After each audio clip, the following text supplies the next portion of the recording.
What in the world did Gregg Williams do?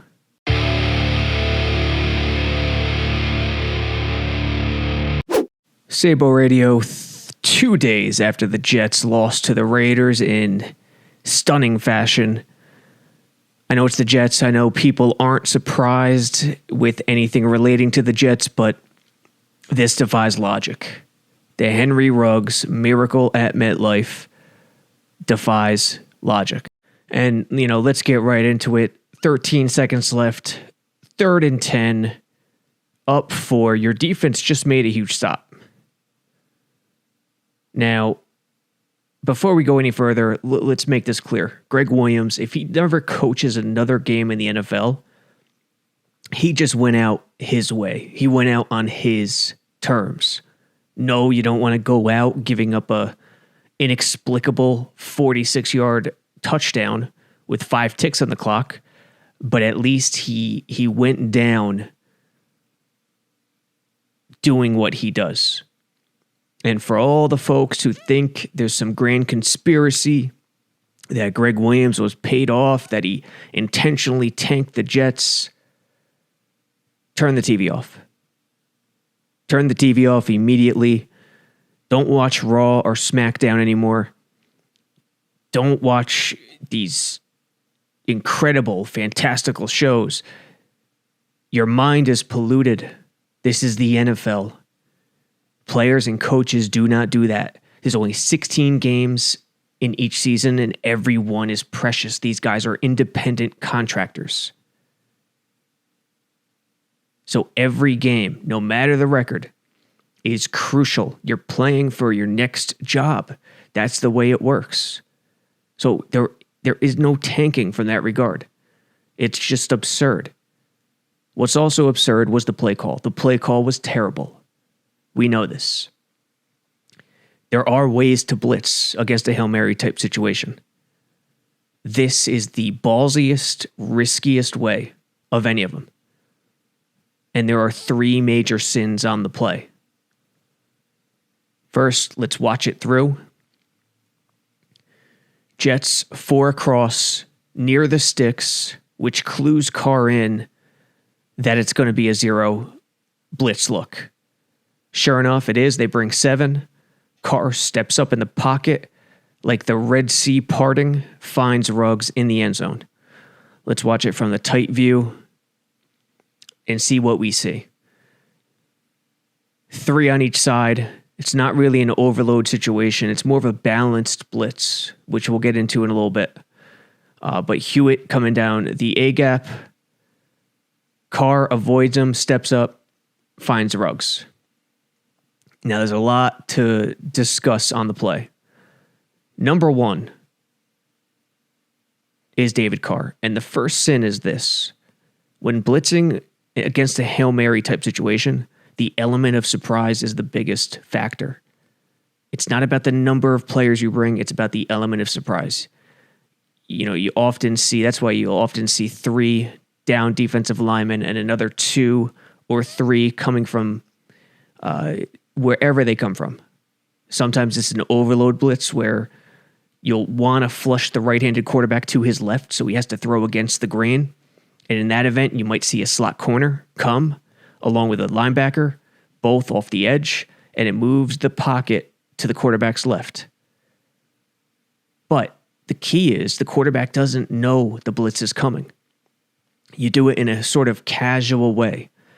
What this does is it makes the quarterback think. It makes the quarterback hesitate. It makes him react and understand that I'm not going to have time to get this ball downfield. And that's the purpose of the blitz in the situation. It's not exactly to sack the quarterback. It's to make him throw the ball quicker than he wants to. And they can't get a 50-yard touchdown, 60-yard touchdown, whatever. Here, Gregg Williams doesn't care about the element of surprise. His way. He's saying to John Gruden and Derek Carr, hey, this is what I'm going to do. I know I give the middle finger out to a lot of people, but at least I do it to their face. And that's what he does here. Hey, we're blitzing. What are you going to do about it? What are you going to do about it, Gruden? Carr? Carr comes to the line. He sees it. right here. He sees it, communicates to his tight end Waller, communicates to the running back, and that makes the play happen. If he doesn't leave Waller in, this play doesn't happen. No shot. 6 in to protect a 7-man rush. No chance. Carr doesn't have the time, and this play doesn't happen. He throws it way quicker than he wants to, and it would have even taken a more miraculous play to get it done.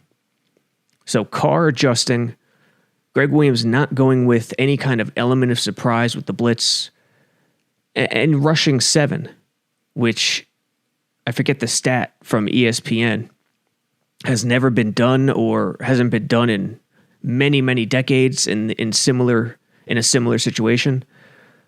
It hardly ever happens. Rex Ryan went on Greenberg's show on ESPN, hammering Gregg Williams, hammering the Jets, calling them a laughingstock. We'll get into Rex Ryan later. He's got to pipe down. But Derek Carr changes things up. Waller, running back, staying in, makes it happen. Number 2, Cardinals in number 2, Lamar Jackson. If you're in a 0 coverage, you're the last line of defense. Why are you only 7 yards off the ball? And why are you shaded so far inside? You got to be at least 10, 12 yards off. The purpose here, you're the last line. You got to play it as such. So backpedal, bail, whichever you do is fine. Just don't let the receiver close ground on you. There always has to be space between you and the receiver. Always. Don't let him catch you. Ideally, you want to backpedal and not turn until you absolutely have to. But here he bails, which is fine. And you'll see it right here. He turns right away, starts running, and because he has him in man-to-man, if Ruggs makes an in-cut here, he's got to cover him.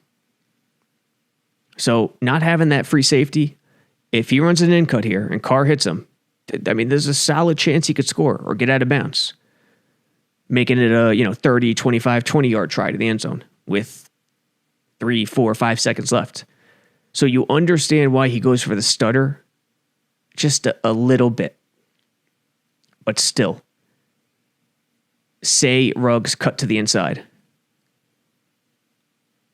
You still don't go, you don't react this way. You don't react this way as a corner in this situation. You react this way if you have over-the-top help. Not in this situation. So Jackson going for the stutter. Cardinals in number 2. You can't do it. Just keep running. Keep running. If he catches it for 20, 25 yards, be secure with the tackle. Let him catch it. Be secure with the tackle. The game's over. As you can see, the stutter is all Ruggs needed. And Carr finds him. Miracle at the Meadowlands. Number 3, Neville Hewitt. Again, it's a balanced blitz. It's a balanced pressure. And because Gregg Williams is sending 3 on each side, there's nowhere for Carr to go. He can't escape left or right. He can't. So, the only place he could go is forward, stepping up in the pocket. That's Neville Hewitt's job on this play. Neville Hewitt, well, first Carr's changing a play. Neville Hewitt, right down the A-gap, Guidry off the edge, Lange off the edge. Jenkins is taking his time trying to beat his man one-on-one with the swim. Hewitt down the A-gap has to stay in his lane because it's balanced. And listen, these are educated guesses. We don't know how Hewitt was coached. We don't know what Gregg Williams told him when they ran this play in practice. But common sense leads you to believe, as a defender, if you're bringing a balanced pressure like this, you have to stay in your lane and contain the quarterback. Not contain him to not run. He's not going to run. He's not a threat. But contain him in terms of breaking the pocket and buying time. That's the key. It's not to sack the quarterback. It's to keep him in the pocket and eliminate his time. Hewitt, just stay in the A-gap, stay in the A-gap, stay in the A-gap. He gets tossed to the side. That's the killer. That's the worst part of this play. And that sets everything in motion. Because once that happens, it forms a wall and allows Carr to part the Red Sea, step up in the pocket, and make the play happen. And that's exactly what he does. And the other thing is Matthias Farley. I didn't count this as one of the would be 4 sins, but Gregg Williams, what is he doing with Matthias Farley? 4 across, Matthias Farley walks up. Who does he have? Is he responsible for the tight end? Is he responsible for the back? It has to be one of these 2 guys because you're not spying the quarterback here. So he either has the tight end or the back, and because they both stay in, Farley's supposed to go in a green situation. But he's really slow. Looks like he has the tight end, the way he reacted. He's really slow to rush the passer. Once Waller stays in the block, right there, go. Go get Carr. Go get him. You're the 7th guy, which is critical. You're not helping. You're not floating deep. You got to go. He's lackadaisical. He hesitates, tries to bat it, get a hand on the ball. Doesn't work. From an overall standpoint, it's a mind-boggling decision by Gregg Williams. But there's no conspiracy, folks. To think there's a conspiracy would be to think Elvis is still alive. To think there's a conspiracy is to think Tupac is living in Brazil. Or that we didn't land on the moon. It's just not, well, it is possible. Of course, anything's possible. But it's not likely. There's no shot. It was just a terrible call. If you know Gregg Williams and what he does, he sends pressure. He sends pressure when it's nut crunching time all the time. And we've seen it. We've seen it with the Jets. Last year against Pittsburgh, he literally did the same thing. It's just ludicrous. But that's what you get in today's media landscape. You want the casual fan talking about casual topics because it travels further. I mean, against Pittsburgh last year, literally, May had to make an incredible play in the end zone, turned around with his left arm to knock it away on 3rd down. One-on-one coverage downfield. On 4th down, again, Hodges drops the ball, still gets rid of it. Poole, his man, gets a little behind him, but the ball is underthrown, and the Jets escape. There was about 40 or 50 seconds left as opposed to 13. So the time difference was there. Both teams had no timeouts. So it wasn't a Hail Mary situation for the Steelers, which makes the Raiders a lot worse. But time and again, if you research Gregg Williams, he's done this so many times. And purely by knowing that, this play call, there's no conspiracy to it. That's just what he does. In terms of the game itself, Sam Darnold played decently well. Threw another pick, threw 2 touchdowns, ran one in, 14-23, 186 yards. He was decent. He was good.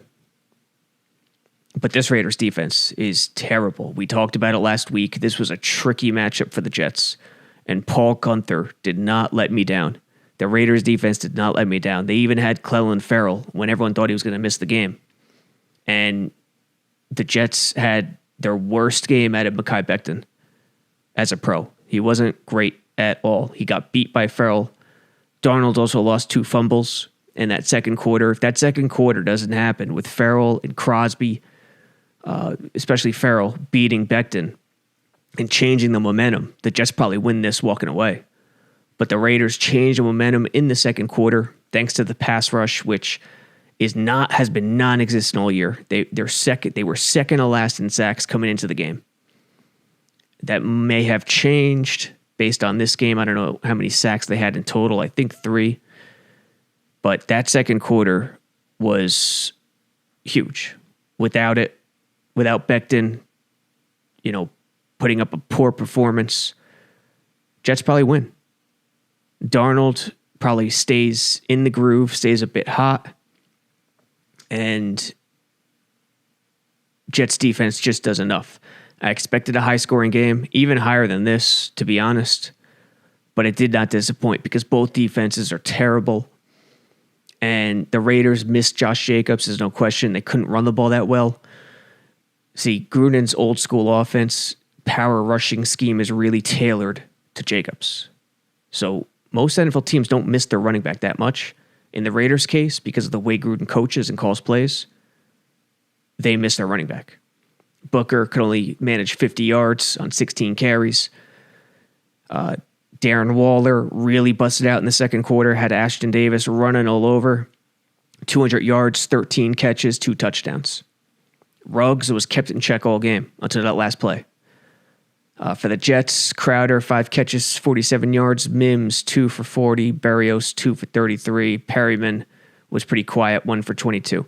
Ty Johnson goes for 100 yards. This was the first 100-yard rusher since Isaiah Crowell. Crowell or Crowell. Isaiah Crowell. 2 years ago. Which is purely amazing. But Ty Johnson does pretty much in his first lead role for the Jets because Gore exited on the second play from scrimmage with an injury. He does what Le'Veon Bell couldn't do in 2 years or a year and a half, which is pretty astonishing. Josh Adams, 74 yards, 8 carries. And for the Jets to lose this game when they rush for 206 yards and 34 carries, 6.1 average is amazing. I mean, Darnold had a good game, but he should have had more than 186 yards with that rushing production. Only 23 attempts. Yeah, they controlled most of the game, which is why his attempts were down. But with that rushing performance, I expected the Jets to put up more points. The Jets' offense is way better than the defense right now. And I actually said before the season I expected the offense to finish with a better DVOA than the defense. I don't know where the two units stand right now. The offense is probably buried still based on the entire season. But right now, as we sit here after week 13, Jets offense is better than the Jets defense. And I don't think too many people had that coming in. Fans loved Gregg Williams coming in. Who had on the bingo card that Gregg Williams would get fired before Adam Gase, too? Amazing. Simply amazing. Defensively, Quinnen Williams continues to be a monster. Picked up another sack, tackle for loss, hit Carr 3 times. Neville Hewitt picked up a sack, but he had that critical error on that Hail Mary, 0 blitz. Lange was okay, still running all over the field. Bryce Hall had his worst game by far, too. Missing that tackle on Waller in the flat. It wasn't really the flat. It was more of a out situation. Was awful. Marcus May, too. Also missed him. I mean, Darren Waller's not the Flash. I know he's fast. I know he has receiver speed, but he's not. Who's that blue guy that runs at MLB stadiums? Mr. Freeze. Or something Freeze. He's not that guy. He's not that fast. And that play was really, really rough. Ashton Davis, he's also injured. On Monday's conference call, Gase said that Ashton Davis, Greg Van Roten, and Bennett Jackson may all miss the rest of the year with injury, which means Matthias Farley's going to be playing safety with May, if that's the case. Elsewhere, Luvu got a couple tackles, got in the action there a little bit, mainly on special teams. Lamar Jackson, 4 tackles and that huge Hail Mary give up. Bad news, Sergio Castillo missed an extra point. No field goal attempts. Braden Mann shanked that punt, that one clutch punt all year. I can't think of another clutch punt he's had. What's the closest? Denver or the New England game? This one is by far the number 1 clutch opportunity this year, and he shanks it. Nania can't be loving that right now. The punter-loving Jet X Factor writer. Finally, let's talk a little Rex Ryan here. He went on Greenberg's show, Get Up on ESPN, and just destroyed the Jets at Gregg Williams. Let's listen. No one has designed more defenses in their life probably than you have. The Jets went 0 blitz on that play. What is your first reaction? Dumbest call I've ever seen. And been around the thing for 58 years, 30 years as a coach. That's the dumbest call ever. There's no other way of putting it. Look, and it's not like cover zero. There's a time and a place for cover zero. That thing sure ain't it. It's just stupid. It's just absolutely stupid. I mean, as you watch that there, they actually have a linebacker who it looks to me is spying the quarterback. Well, here's the other thing. They don't even know how to run a thing cover zero blitz. Number one, in a cover zero, and by no means do I mean this is ever appropriate to call it in that situation. But in a cover zero, number one, you'd rather be early than late. Okay? And the other thing is you pressure rush. So they got a guy 10 yards back. He ain't pressure rushing. That's why Derek Carr is able to step up. So not only was it the stupidest call ever, they don't even know how to run a dang cover zero blitz. And you wonder why they give up 400 yards a game. You wonder why this team hasn't won a game. And the thing I feel bad about is for every one of those kids that have been a laughingstock of the league, the Jets have been the laughingstock of this league. And for you to put those kids in that situation, to take the moment away from them, a win after all their hard work, that's just ridiculous. And look, Ryan and I differ in this. We both know Gregg Williams. So, I mean, his take on Gregg is, we all know this cat. He's the biggest ego. Look, I got a big ego, but I'm not stupid that way. Yes, I have an ego, and I will try to knock the hell out of your quarterback, but I'll beat your protection. I don't have to run cover zero every snap like this cat. Rex Ryan talking about egos is not the best look in the world. I mean, come on, Rex. Calling the Jets a laughingstock. Do you really want to go there? You came in. You hit fire. You won your first 3 games in 2009. Your defense took the league by storm. What happened after that? They figured it out quickly. 2009, 2010, AFC Championship Games. Yes, you didn't have a quarterback, but your roster was loaded. Taking out the quarterback, the Jets roster from 2008 to 2010 was arguably the most talented roster in the NFL. Assembled by Eric Mangini and Mike Tannenbaum. You see, Mike Tannenbaum, who is another Mike Greenberg familiar guest on his show, like Rex, all the former Jets who have a bone to pick. I don't know if Mike Tannenbaum does, but Rex, obviously. Tannenbaum was a finance guy. He was a money guy. He was not a personnel guy. He started to get into the personnel side of things eventually. Mangini wasn't the greatest coach in the world, wasn't the greatest defensive mind. But as a coach, he understood personnel. He was a tremendous, I guess I can call him scout. His scouting ability was tremendous. He understood personnel. He understood how to fit personnel within what he wanted to do. Rex takes that team, does well the first 2 years. That ultra-talented team, 2011 goes 8-8. The Victor Cruz play launches the Giants to a Super Bowl, and that's it. They fall off a cliff. 2012, they bring in Sparano. Schottenheimer's gone, which I can't believe any head coach would hand-pick Tony Sparano to be an offensive coordinator. It's almost as dumb. It's probably more dumb than the Gregg Williams call. That's for an entire season, Rex. Idzik arrives 2013, 2014. Rex, still there. Terrible seasons. The problem with Rex is he doesn't know personnel. He has no idea. And again, Idzik is another financial guy, another money guy. So Rex was pretty much the de facto head of personnel with the Jets that entire time. And they took one of the best rosters in the league. And little by little, slowly over time, game by game, week by week, season by season, he completely eroded the talent from 2009 to 2014. McCagnon comes in 2015, starting from ground zero, sign some veterans. It's fool's gold. They have a terrible schedule, win 10 games. The rest is history. The roster still hasn't recovered from Rex. This roster right now, that is a laughingstock, other than what Joe Douglas has done, still hasn't recovered from what Rex Ryan did to this franchise. And he's hammering the Jets in this manner? Come on, Rex. Come on. And don't make me go back and watch some of that 2009, 2010, 2011 film. If I find some Hail Mary situations where you brought 7, I'll be fair about it, obviously, but don't let anyone find something that you did that's extremely similar to Gregg Williams on the Henry Ruggs touchdown.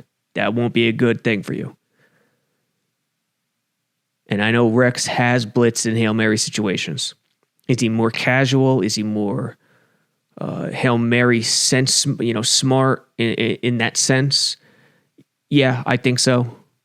I don't think he'd let his ego that he wants to hit a quarterback go on a play like that. He has no problem playing coverage.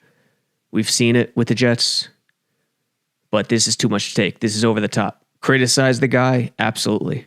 Criticize the Jets right now? Absolutely. But do not go to that level when you were the first reason the Jets slipped into this abyss. Last quick thing we'll touch on is Trevor Lawrence. See, I do, and don't call me crazy, but I actually think Trevor Lawrence is overrated a bit. And it's not dealing with him. It's dealing with how he's being viewed. How he's being viewed is incredible.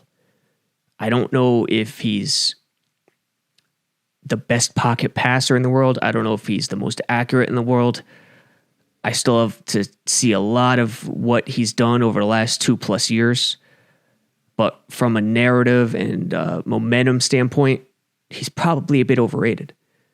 But when watching this guy, the most important thing, his best attribute, is the it factor. Having the awareness around the pocket. He's like Big Ben in a way. He doesn't, he'll make mistakes, but he always knows where every one of the 21 other players are on the field. He escapes the pocket. He knows where everyone is. It's like he has eyes in the back of his head. I don't think he's as good as Roethlisberger in that sense, but he has that. He knows how to play the game. And he has a quick release. His arm whips really quickly. But he also, to me, is a bit longer. It's not Tebow. It's not dreadful. But when he has the time, he loads up. And he's a bit longer in the delivery than other quarterbacks. However, when he has to release it quickly, he does it. That's the craziest thing about this guy. If we're nitpicking, Trevor Lawrence does have a quick release. There's no question. His arm whips really quickly. But if we're nitpicking, it's a little long. His delivery is long when he has the time. It's classic over the top. But watch what happens when the pressure comes at him. Sidearm, quick release, get it out to the flat. The biggest thing with this guy, he's got that it factor. He's not vanilla in every situation. He knows different situations call for different arm slots, angles, releases, and that's a huge key. He's sort of like Ben Roethlisberger in the way his awareness is off the charts. He knows where everyone is on the field, and he has eyes in the back of his head. That is his best attribute. Here, flea flicker, easiest throw in the world for a quarterback, right? Underthrows it even a bit. But what makes this special, and you've seen this highlight a million times, is what Lawrence does, how he processes the information. Watch how he throws this ball. He doesn't follow through as he normally does. Quick release, protect the arm, don't let the thumb hit the helmet of the defender, drops the shoulder, leans into him even, and that's tremendous. He knows he has space, he knows he has room for error, so he calculates what's happening on the fly, and he knows he could protect himself because he has that space downfield. Not every quarterback can do that. Here, not the most accurate ball, but he gets it done. He has great receivers. He has great talent around him. RPO, read option, pistol, what his offensive coordinator will do at the next level is really important. Here, anticipates, floats it out there, throws it quicker than he probably wants to. But again, it's that overall feel for the game, overall feel for the position. Here, avoids the rush, quicker release out to the flat. That's that stuff. That's that it factor stuff. Another blitz, quick release to the back. It's not hard stuff, but it's stuff that's really promising. So Trevor Lawrence, like the video said, like the recording just said, even though he's longer when he has the time and he loads up and it's over the top, he could change his slot angle. He could go sidearm. He's quick. He's quick on the release when he has to be. He anticipates when he needs to. And it's the awareness, the overall feel for the position that I think is his greatest attribute. Jets, Jamal Adams, Seattle Seahawks are next up. 4 more to go for the Jets fan if they are dreaming of Trevor Lawrence right now. Seahawks, Rams, Browns, Patriots. Only 1 more home game, which is a good thing. Although without fans, I don't know how much of an advantage it is. But 4 more to go. The Jags nearly did it, nearly knocked off the Vikings, went to overtime. And I bet a lot of Jets fans would feel a lot more comfortable with a buffer, with that 1.5 game buffer instead of that half game buffer. Because even though it's 1 in the standings right now, the Jags have the tiebreaker. And Nanny is going to update the graphic, and we're going to put out an article probably tomorrow, Wednesday. That race is over. The strength of schedule tiebreaker is going to the Jags. It will be very difficult to catch up. So it's really a half game lead, not a full game. If the Jets win, Jags lose, that combination, it flips it. And the Jags will lead by half a game. So instead, the Vikings win in overtime. Jags let Jets fans down again, and they just keep hanging around. They keep hanging around. And Jags' schedule the rest of the way is really tough. Jets is as well. But with Belichick in the last week, could Jets fans be fearful? Yes. Should they be? Perhaps. We'll see what unfolds over the next 3 weeks. Jets Seahawks Sunday. Until then, catch you next time.